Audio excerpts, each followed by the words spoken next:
നമസ്കാരം അപ്പച്ചാ. നമസ്കാരം നമസ്കാരം. പേരെന്തായിരുന്നു? എന്റെ പേര് ജോർജ്. ജോർജ്. ജോർജ്.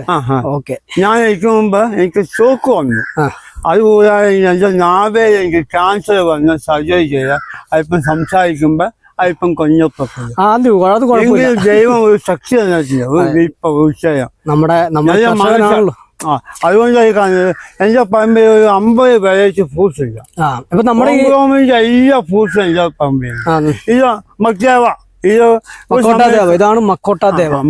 ഇതിനെ സംബന്ധിച്ച് എന്റെ ജിമാന് എന്റെ പറമ്പിൽ ഇപ്പൊ ഒരു 50 ശരിയായി. ഇപ്പൊ ഈ ആക്കും വേണ്ട ഇതെന്താ വേസ്റ്റായിക്കൊക്കെ എന്താ ഒരു സമയത്ത് 100-150 കിലോയ്ക്ക് വില. 150 രൂപ ഉണ്ടായിരുന്നല്ലേ കിലോയ്ക്ക് വില. ഇത് എന്തിനായിരുന്നു ഉപയോഗിക്കുന്നത്? ഇത് മെയിനായിട്ട് ഡയബറ്റിക് പേഷ്യന്റ്, ഡയബറ്റിക് സോയി കഴിപ്പിച്ച് കുടിച്ചാൽ ഷുഗർ കുറയും. ഞാൻ അനുഭവിച്ചാണ്. ഞാൻ ഡയബറ്റിക് പേഷ്യന്റ്, ഞാൻ ഇപ്പോഴും കഴിക്കില്ല. നമുക്ക് വെള്ളം കുടിക്കാം. ഒത്തിരി ആൾക്കാർക്ക് ഉണ്ടാവുമായിരുന്നു. പക്ഷെ ഇപ്പൊ മാർക്കറ്റ് ഇല്ല. കാരണം നമ്മളിപ്പോ അടിമാലി സ്ഥലം തോട്ടാപ്പൂരല്ലേ നമ്മുടെ സ്ഥലം? കല്ലാറുകുട്ടി തോട്ടാപ്പൂര അടുത്ത്. ഓക്കെ. അപ്പൊ ഇതുപോലെ തന്നെ തൊട്ടടുത്തേക്കുന്ന ഈ മരമാണ് അബിയോ? അബിയോ നാരങ്ങ നിൽക്കുന്നു. ഞാൻ എന്റെ കൃഷി സ്ഥലത്ത് ഒരു 50ഓളം വെറൈറ്റി ഫ്രൂട്ട്സ് ഹോംഗ്രോമിന്റെ എല്ലാ ഫ്രൂട്ട്സും എന്റെ കൃഷി സ്ഥലത്തുണ്ട്. പ്രത്യേകിച്ച് പറയാനുള്ളത് ദുരിയാൻ എന്ന് പറഞ്ഞ മരം. ദുരിയാൻ അല്ലേ? അത് ഇടുക്കി ജില്ലയില് സ്വരൂപ ഭാഗം വെച്ച് അതിന് മേഖ ആദ്യ കാഴ്ച നിൽക്കാം. ആദ്യം കാഴ്ച നമ്മുടെ ഓർമ്മയിലാണ്. ഒരു 5 കൊല്ലം മുമ്പ് കാഴ്ച. അതുപോലെ സലാക്ക് എന്ന് പറഞ്ഞ ആക്കില്ല. സലാക്കൊക്കെ നിൽക്കുന്നത് അപൂർവ ഫ്രൂട്ട്സാ. സലാക്ക് സലാക്ക് മറ്റേ ഞാൻ പറഞ്ഞ ജൊലിയാൻ. എനിക്കൊക്കെ ഇപ്പൊ മാങ്കോസിനൊക്കെ എനിക്ക് 10 കൊല്ലം മുമ്പ് ജൊലിയാനും മാങ്കോസിനൊക്കെ എനിക്ക് ഇതായിരുന്നു. പിന്നെ എനിക്ക് 2015 ഒരു വർഷം ഇപ്പൊ എന്റെ കൃഷിസ്ഥലം നഷ്ടപ്പെട്ടു, ഫ്രൂട്ട്സ് എല്ലാം നഷ്ടപ്പെട്ടു.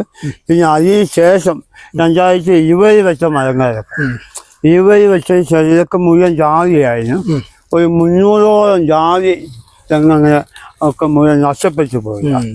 അപ്പൊ അതിന് ശേഷം ഞാൻ തെങ്ങും കമ്പും ഒക്കെ വെച്ച് വീണ്ടും ഞാൻ ഒരു പുനരുത്ഥാനം വീണ്ടും നമ്മൾ അതിജീവന പോരാട്ടം നടത്തി അങ്ങനെ വന്നേക്കാം.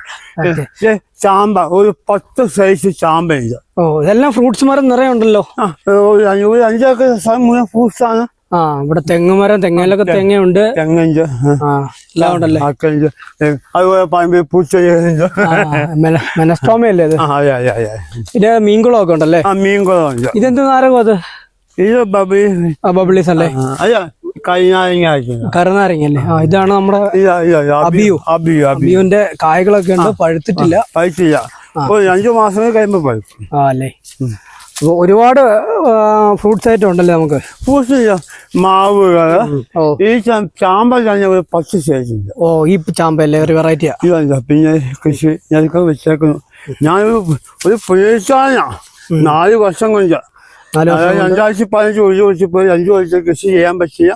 2020 മുതൽ ഈ കൃഷി യോഗ്യമാക്കി ലക്ഷക്കണക്കിന് രൂപ മുക്കി കൃഷി യോഗ്യമാക്കി വെച്ചേക്കാം.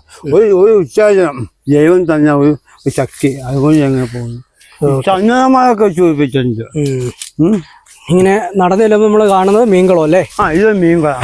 ഇതിൽ എന്നൊക്കെ വെറൈറ്റി മീനുകളുണ്ട്? ഇപ്പൊ സിലോപ്പിയ മാത്രമേ ഉള്ളൂ. ഞാനങ്ങ് ചെയ്യുമ്പോ അമ്മ 5-6 വരും. എന്റെ സൗണ്ട് കേൾക്കുമ്പോ 5 മീൻ വരും. ഓക്കെ. ഞങ്ങളിങ്ങനെ ഈ പറമ്പൊക്കെ ഇങ്ങനെ നടന്ന് കാണുകയാണ്. ഇപ്പോൾ ജോർജ് ഉണ്ട്. ഇപ്പോൾ കണ്ടോ കുരുമുളക് കൃഷി കണ്ടോ? കുരുമുളകൊക്കെ അത്യാവശ്യം നല്ല ഇതിലുണ്ട്. ഇതൊക്കെ തൈച്ചെടികളാണ്. അപ്പോൾ ഞങ്ങളിങ്ങനെ ഈ ഒരു കൃഷിയിടം ചേട്ടൻ ഞങ്ങൾ ഒരുപാട് നല്ല ഉത്സാഹത്തോടെയാണ് കൊണ്ട് ഓരോന്ന് കാണിച്ചു തരുന്നത്. അപ്പം ഇങ്ങോട്ട് മുഴുവനും കുരുമുളക് ചെടികളും തൊട്ടപ്പുറത്ത് വേണ്ട നല്ലൊരു ഏരിയയിൽ മരച്ചീനി അഥവാ കപ്പയൊക്കെ കൃഷി ചെയ്തിട്ടുണ്ട്. കണ്ടോ? അപ്പോൾ ഒരു സ്ഥലം പോലും വേസ്റ്റില്ലാതെയാണ് ഇദ്ദേഹം ഇതുപോലെ കൃഷി ചെയ്തിരിക്കുന്നത്. പ്ലാവ് മരങ്ങളും. അപ്പോൾ ഇതുകൊണ്ടോ കൃത്യമായി നമ്മൾ പറയുകയാണ് നമ്മുടെ ഒരു ഗാർഡൻ വിസിറ്റിംഗ് എന്ന പോലെ നമുക്ക് ഇതിൽ നടന്ന് കാണാനുള്ള അടിപൊളി ഒരു സ്ഥലമാണ്. നിങ്ങൾക്കും വേണമെങ്കിൽ ഇവിടെ കണ്ടുകഴിയുമ്പോൾ വന്ന് ജോർജിനെ കോൺടാക്ട് ചെയ്ത് വന്ന് കാണാൻ കേട്ടോ. അപ്പോൾ കമുകൻ തൈകളൊക്കെ വെച്ച് പിടിപ്പിച്ചേക്കുന്നു. വാഴ, പുളിമരം ഇല്ലാത്തതായിട്ട് കുറവാണെന്ന് തോന്നുന്നു അദ്ദേഹത്തിൻ്റെ പറമ്പിൽ ഓരോ മരങ്ങളും ഇവിടെ അങ്ങോട്ട് ചെല്ലുന്തോറും വാളംപുളി മരങ്ങളുണ്ട്, കണ്ടോ.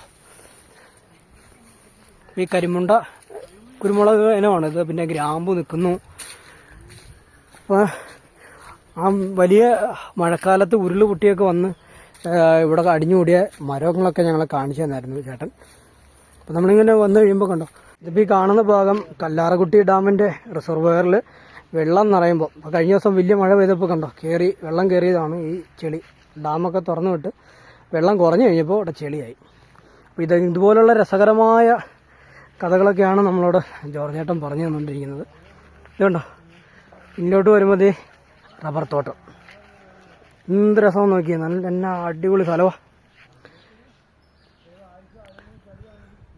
വേണ്ട, ശരിക്കും പറഞ്ഞാൽ നല്ലൊരു പച്ചപ്പും നല്ല അടിപൊളി സ്ഥലമാണ്. ഇതൊരു അടിപൊളി സ്ഥലമാണ്. ഇദ്ദേഹത്തിൻ്റെ ഈ പറമ്പിലോട്ട് ഇറങ്ങി കഴിയുമ്പോഴുള്ള ഓരോരോ കാഴ്ചകളാണ് കേട്ടോ. ജാതി തോട്ടത്തിലേക്ക് വന്നു, തൊട്ടടുത്ത് തന്നെ ഏലം കൃഷി ചെയ്തേക്കുന്നതും കണ്ടോ. ഇതുപോലെ സത്യം പറഞ്ഞാൽ ഒരു പാർക്കിലൂടെ നടക്കുന്ന ഒരു രീതിയിലാണ്. ഒരു സെൻറ്റ് സ്ഥലം അദ്ദേഹം വേസ്റ്റ് ആക്കിയിട്ടില്ല. എല്ലായിടത്തും എന്തെങ്കിലുമൊക്കെ പൂച്ചെടികളോ അല്ലെങ്കിൽ ഫലവൃക്ഷത്തൈകളോ ജാതിമരങ്ങളോ എന്തെങ്കിലും ഒന്നോ ഉറപ്പായിട്ട് നട്ടിട്ടുണ്ട്. അത്രയ്ക്ക് നല്ല ഒരു 6 ഏക്കർ തോട്ടമാണ് ഇപ്പം നമ്മൾ കണ്ട് തിരിച്ചു കയറി വരുന്നത്. അപ്പം നമ്മൾ അദ്ദേഹത്തിൻ്റെ വീട്ടിലേക്ക് മടങ്ങി പോകണം. അപ്പോൾ അവിടെ കാക്ടസ് തൈകളുടെ ഒരുപാട് കളക്ഷൻസ് ഉണ്ട്. അതൊക്കെ നമുക്ക് ജസ്റ്റ് ഒന്ന് കാണാം കേട്ടോ. ഇപ്പോൾ ജോർജിയാൻ്റെ വീട്ടിലേക്ക് വരുമ്പോൾ കാണുന്ന ഒരുപാട് കളക്ഷനാണ് കാക്ടസ് ചെടികൾ. അതിൻ്റെ ഒരുപാട് വെറൈറ്റികളാണ് ഇതുണ്ട്. അദ്ദേഹത്തിൻ്റെ ഒരു പാഷനാണിത്. കാണാൻ എന്ത് രസം നോക്കിയാൽ നടന്നു. ഇത്രയൊക്കെ നല്ല